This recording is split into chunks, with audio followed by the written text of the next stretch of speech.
Good morning students, मैं आशिम मित्तल ज्ञान स्थली के इस ऑनलाइन प्लेटफॉर्म पे आपका स्वागत करता हूं।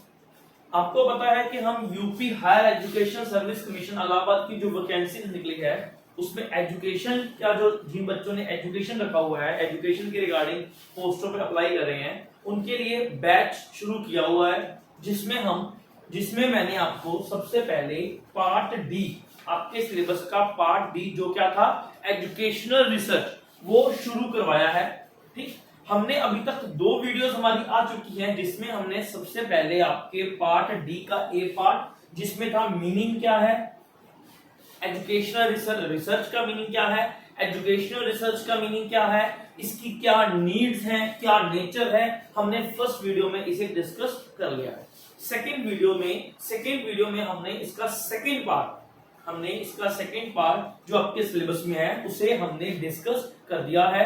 ठीक है, जिसमें हमने बात की है साइंटिफिक इंक्वायरी क्या होती है, थ्योरी डेवलपमेंट क्या होती है, न्यू ट्रेंड्स कौन से होते हैं, उसको हमने डिस्कस किया। आज हम थर्ड वीडियो में हमारी बात कर रहे हैं क्लासिफिकेशन ऑफ एजुकेशनल रिसर्च, जो कि आपके सिलेबस के थर्ड पार्ट में है, क्लासिफिकेशन ऑफ एजुकेशनल रिसर्च, जिसमें हम क्लासिफाई करेंगे प्रॉपरली के कौन कौन सी। देखो वैसे तो हम बहुत पार्ट्स में क्लासिफाई कर सकते हैं, हम बस स्टेप बाय स्टेप जिस तरह से आपका सिलेबस चल रहा है ना, हम उसी तरह से स्टेप बाय स्टेप चीजों को करने की कोशिश करेंगे। क्लियर? देखो पहले मैं आपको जनरली थोड़ा सा एक बार ओवरव्यू दे दूं।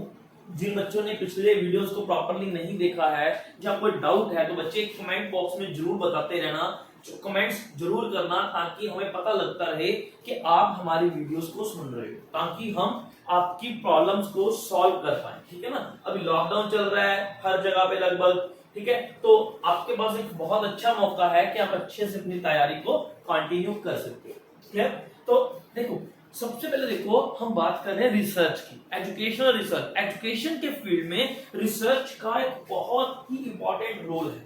ठीक है ना, इसमें मेन दिक्कत कहां पर आती है, मेन प्रॉब्लम एजुकेशन में, पहले हम मैं आपको नॉर्मली समझाऊंगा, फिर आपको बुकिश लैंग्वेज में लिखवा भी दूंगा ताकि आपके अच्छे से नोट्स भी प्रिपेयर होते रहे। देखो एजुकेशन की फील्ड में रिसर्च का बहुत ही इंपॉर्टेंट रोल है। क्या प्रॉब्लम क्या हमें आती है कि हम किस तरह से ट्रूथफुलनेस लेकर आए, किस तरह से हम इफेक्टिवनेस लेकर आए, किस तरह से स्ट्रॉन्ग रिलेशनशिप बिल्डअप हो, किस तरह से जो थ्योरी है वो एक्चुअल उसी तरह से, जो रिसर्च है वो उसी तरह से लोगों के सामने आए जिस तरह से ही है। कई बार कंसेप्ट क्या होता है, हमें लगता क्या है, जब रिसर्च करते हैं तो हमें नई चीजों को सीखने में मदद मिलती है, नई चीजें हमारे सामने आती है, नई नॉलेज हमारे सामने आती है।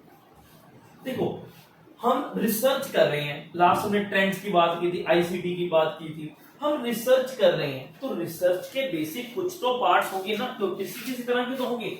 तो बेसिकली पहले मैं इसको 2 पार्ट में बांटूंगा, जिसे पहले बोलते हैं बेसिक रिसर्च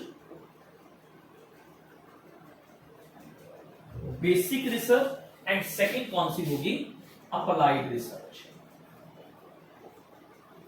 कौन सी होगी, अप्लाइड रिसर्च। क्लियर? अभी अप्लाइड का ही एक और पार्ट, अप्लाइड का ही एक और ग्रुप है जिसे हम क्या बोलते हैं, एक्शन रिसर्च। आज पहले हम इन तीनों पार्ट्स को डिस्कस करेंगे, तीनों पार्ट्स को समझने की कोशिश करेंगे कि बेसिक रिसर्च क्या है, इसके और क्या नाम है, अप्लाइड रिसर्च क्या है और एक्शन रिसर्च क्या है। पहले हम इस तीनों को समझते हैं, फिर हम अपनी नेक्स्ट बात करेंगे। ठीक हो, पहले बात याद रखना, बेसिक रिसर्च को प्योर रिसर्च भी बोलते हैं, ये आपको नाम याद रखने पड़ेंगे। प्योर रिसर्च भी बोलते हैं, इसे हम फंडामेंटल रिसर्च भी बोलते हैं, फंडामेंटल रिसर्च भी बोलते हैं। क्लियर?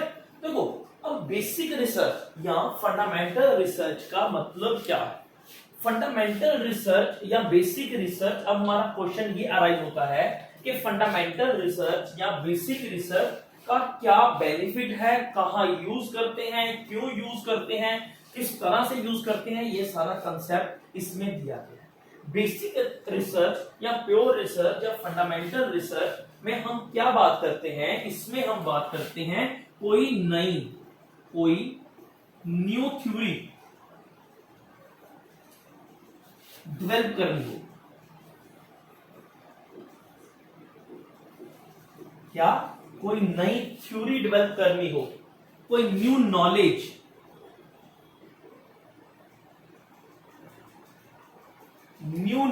के लिए, नई थ्योरी डेवलप करने के लिए, अलग अलग रिसोर्सेज को लेकर आने के लिए जो रिसर्च की जाती है, जिस पर रिसर्च की जाती है, जो डाटा कलेक्ट किया जाता है, उसे हम क्या बोलते हैं? प्योर रिसर्च, फंडामेंटल रिसर्च या बेसिक रिसर्च। क्या बोलते हैं? प्योर रिसर्च, फंडामेंटल रिसर्च या बेसिक रिसर्च। एक चीज और समझना, ये इंप्लीमेंटेशन का मतलब नहीं है, इसमें इंप्लीमेंट का कोई मतलब नहीं है। एग्जाम्पल समझो, अब आप एग्जाम्पल समझो, एग्जाम्पल के साथ आप इजीली इस बात को समझ पाओगे।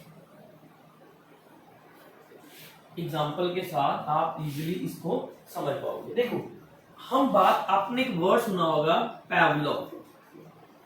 आपके ना सिलेबस में, आपके हायर एजुकेशन के सिलेबस में पार्ट 3 में पूरी साइकोलॉजी का पार्ट दिया हुआ है, जिसमें आप पैवलोव को पढ़ोगे। पैवलोव ने कौन सी थ्योरी दी है? Classical conditioning. क्लासिकल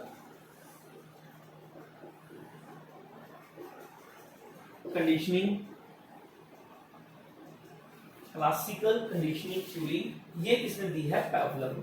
पर इन्होंने एक्सपेरिमेंट किसके ऊपर किया है? इन्होंने experiment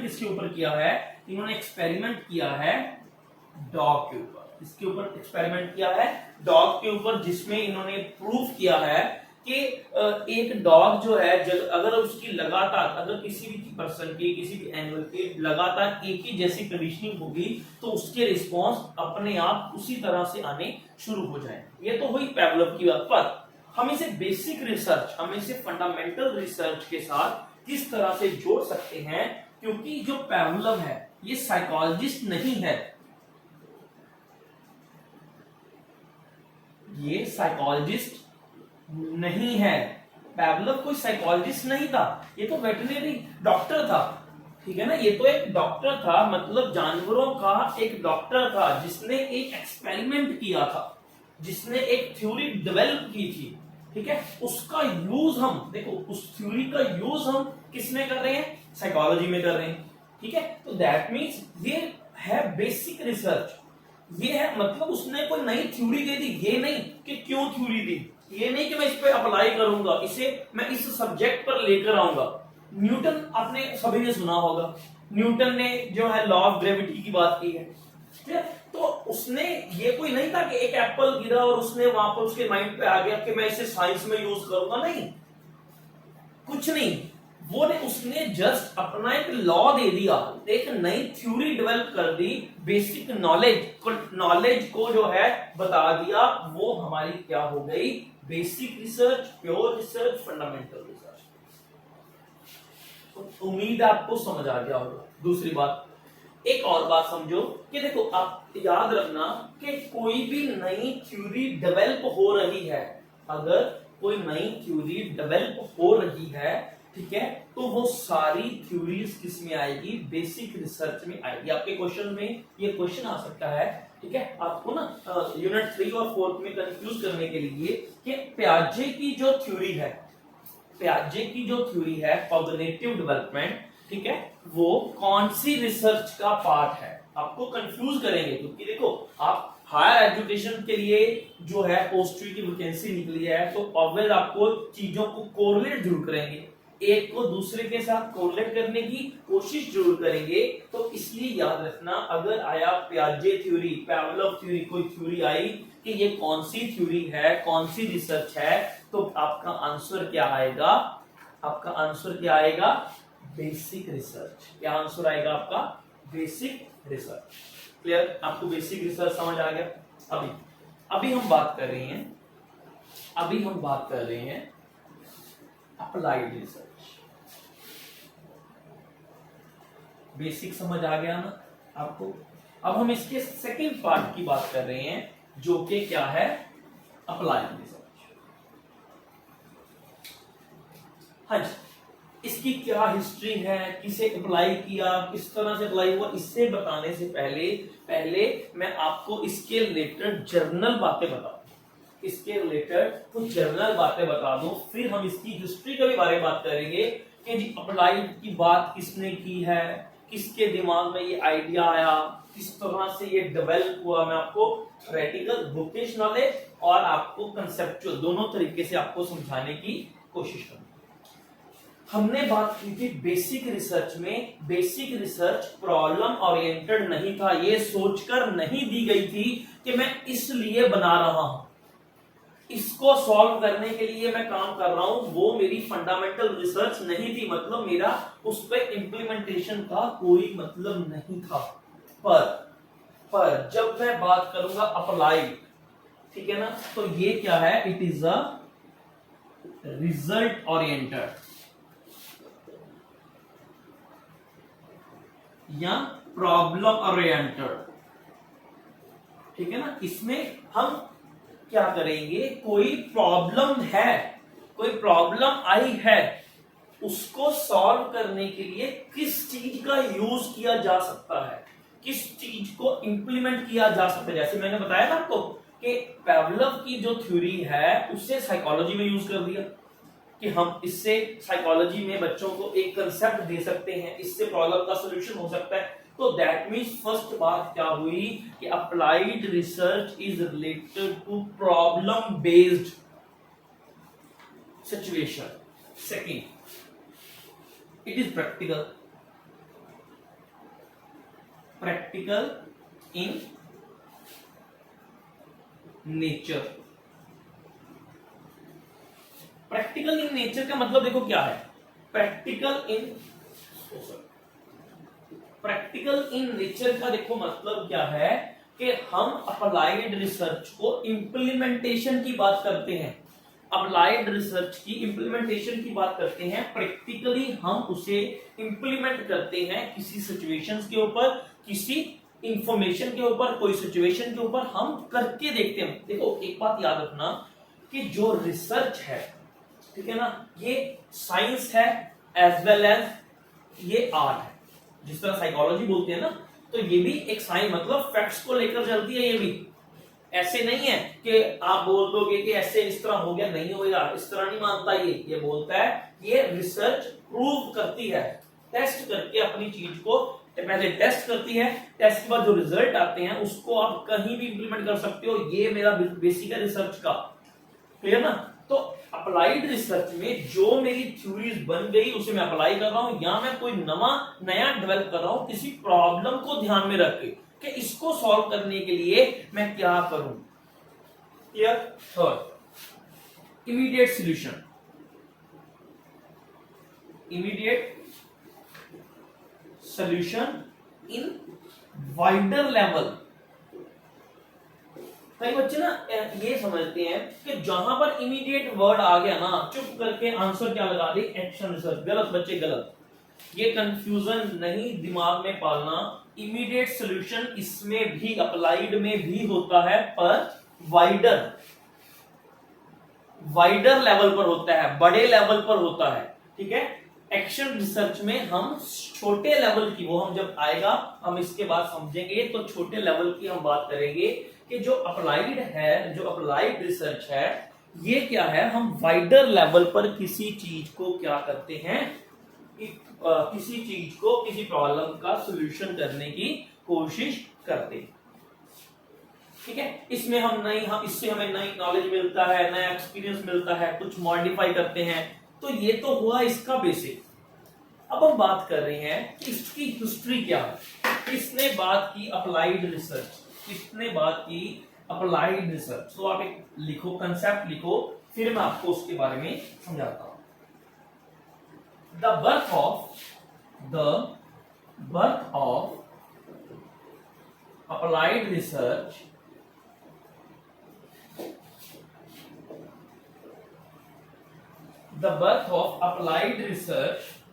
took place in the mind of Stephen M Corey, ये नाम याद रखना, Stephen M Corey. Applied research का जो कंसेप्ट है वो किसके दिमाग में आया था सबसे पहले? Stephen M Corey. In that time पहले लिख लो बच्चे, फिर मैं आपको समझाता हूं। In that time school has many problems and there is no solution.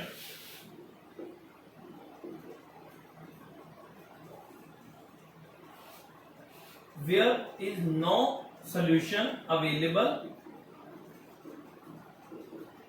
to solve the problem. देखो, जो अप्लाइड रिसर्च का कंसेप्ट है ये क्या माना जाता है कि ये स्टीफन एम कोर, ये नाम याद रखना, आपके पेपर में आपसे पूछा जा सकता है कि स्टीफन एम कोर के दिमाग में उस समय आया था जब स्कूल में काफी प्रॉब्लम्स चल रही थी और उसका कोई सोल्यूशन अवेलेबल नहीं था। क्या था? उस समय उसका कोई सोल्यूशन अवेलेबल नहीं था, तब स्टीफन एम कोर के दिमाग में ही आइडिया, इन्होंने इसका सॉल्यूशन, जो प्रॉब्लम का सॉल्यूशन है, अपनी बुक में राइट किया। लिखो, that time a book of Stephen M core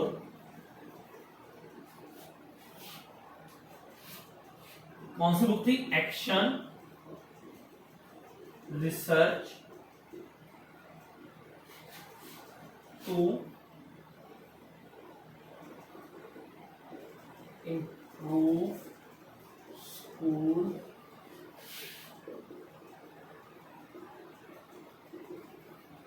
practices, given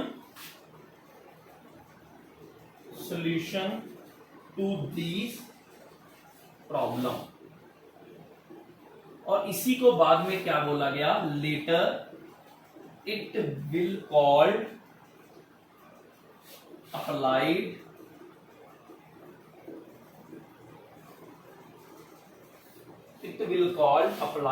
research. देखो, तो उस समय स्टीफन एम कोर ने नियर अबाउट 1953 की बात करें कि इन्होंने एक बुक लिखी थी, action research to improve school practices. ये बुक्स में इस प्रॉब्लम का सॉल्यूशन लिखा गया था, जिसे बाद में क्या बोला गया?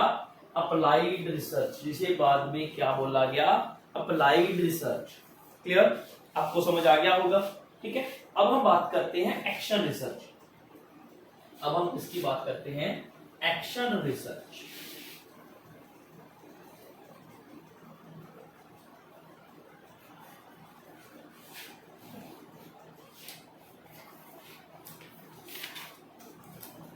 हाँ जी, मैंने आपको बोला कि applied research is a part of, action research is a part of applied research. ठीक है, तो अब हम बात किसकी कर रहे हैं? Action research. ठीक है, तो ये पार्ट है अप्लाइड का ही एक पार्ट है। ठीक है, अप्लाइड और एक्शन में बहुत माइनस डिफरेंस है, वो आपको मैं बताऊंगा। ठीक है, पहले आप समझो कि एक्शन रिसर्च होती क्या है। पहली बात, ये भी एक्शन रिसर्च भी किसके रिलेटेड होती है? Problem oriented. ये भी क्या होती है? प्रॉब्लम ओरिएंटेड होती है। पर इसमें देखो क्या होता है, इसमें जो प्रॉब्लम है, प्रॉब्लम जिसको आई है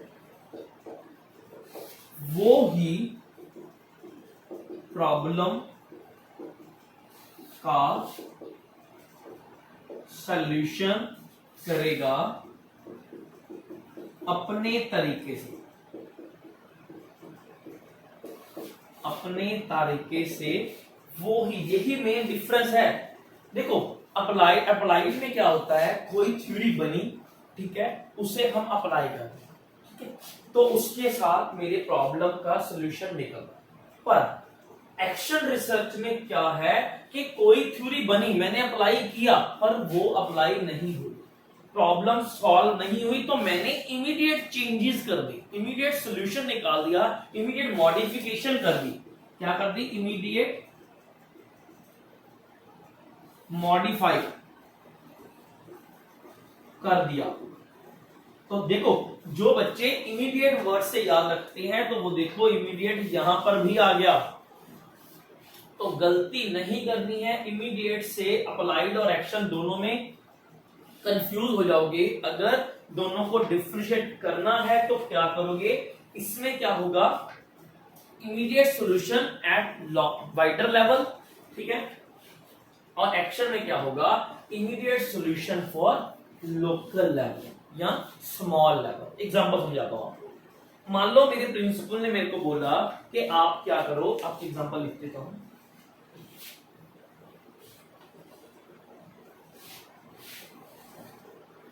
देखो, मेरे प्रिंसिपल ने क्या बोला? प्रिंसिपल ने क्या बोला कि सर आप बच्चों को किस तरह से पढ़ाओ? आप बच्चों को किस तरह से पढ़ाओ? लेक्चर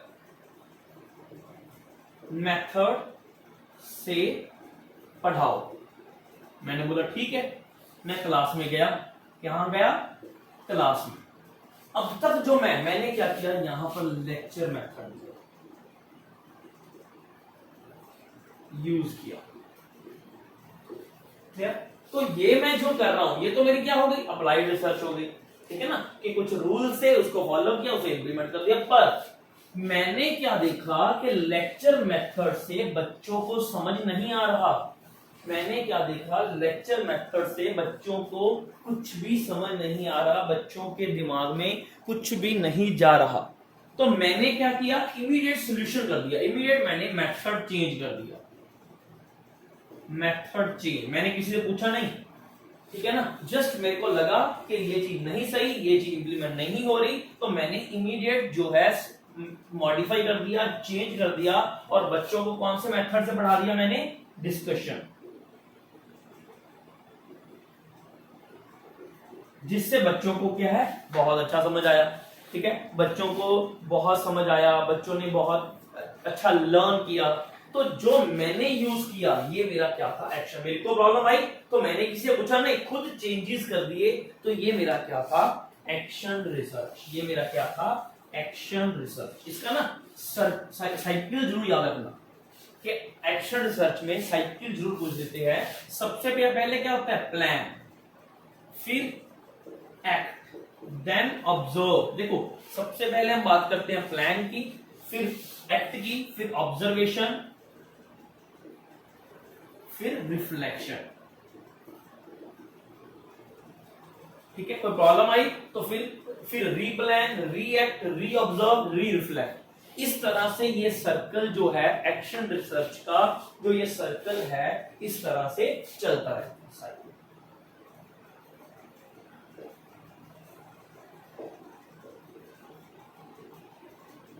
इस तरह से ये साइकिल जो है चलता रहता है। ये प्रोसेस, इन शॉर्ट आप इसको क्या बोल सकते हो? ये प्रोसेस बोल सकते हो।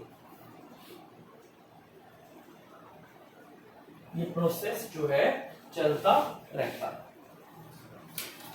अब बच्चों में दिक्कत क्या होती है? देखो, अब बच्चों को सारा समझ आ गया, फंडामेंटल रिसर्च क्या होती है, अप्लाइड क्या होती है, एक्शन क्या होती है, उन्हें समझ आ गया। पर जब क्वेश्चन आता है तो वो कंफ्यूज हो जाते हैं कि this is related to action research और applied research. This is related to applied research,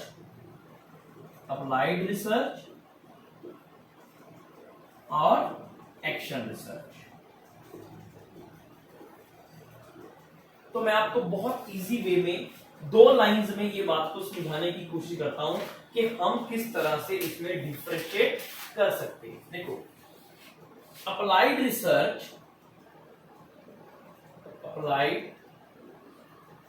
applied research is based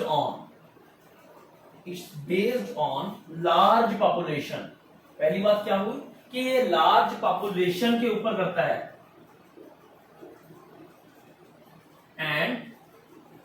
its results are more vast and it also bound to some other restrictions या formalities. ठीक है, और action में क्या लिखोगे आप? Action research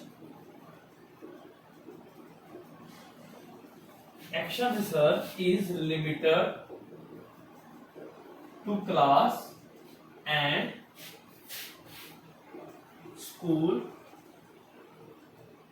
and it is not bound to very strong formalities. Clear? तो आपको समझ आ गया होना, देखो कि अप्लाइड रिसर्च जो एक्शन रिसर्च है वो लार्ज पॉपुलेशन पे होती है, पहली बात।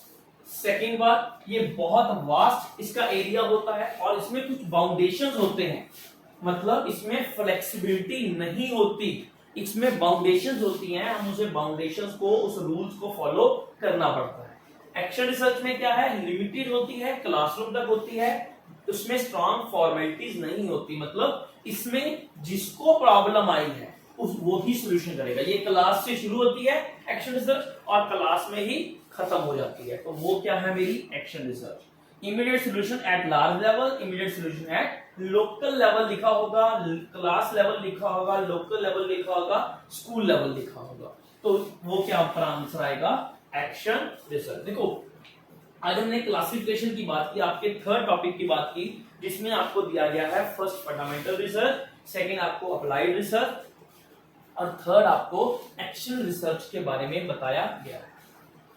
बच्चे देखो, अगर आपको हमारे लेक्चर अच्छे लग रहे हैं, आपको हमारी समझ आ रही है, तो प्लीज हम आपसे ज्यादा कुछ नहीं मांग रहे, सिर्फ एक लाइक और एक कमेंट मांग रहे हैं, ठीक है? अच्छा लगे तो अच्छा कमेंट करो, नहीं अच्छा लगे तो प्रॉब्लम बताओ, ताकि अगले लेक्चर में हम आपकी प्रॉब्लम्स को भी सॉल्व कर पाए।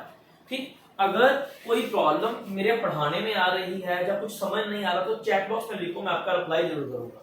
कोई डाउट आ रहा है मन में, कुछ पूछना चाहते हो तो चैट बॉक्स में जरूर डाउट्स को क्लियर करें, आपको रिप्लाई जरूर मिलेगा। नहीं तो आप लेक्चर्स के बारे में जरूर बताते रहें, हमें फीडबैक जरूर देते रहें कि हमें इससे मोटिवेशन मिलती है कि नहीं बच्चा भी हमें सुन रहा है, हम बच्चे के लिए मेहनत कर रहे हैं, तो वो भी हमारे लिए कुछ करना, हमारे लिए जस्ट एक लाइक बहुत है आपका। Thank you students, thank you very much. Next lecture में हम मिलते हैं हमारे नेक्स्ट टॉपिक के साथ। Thank you.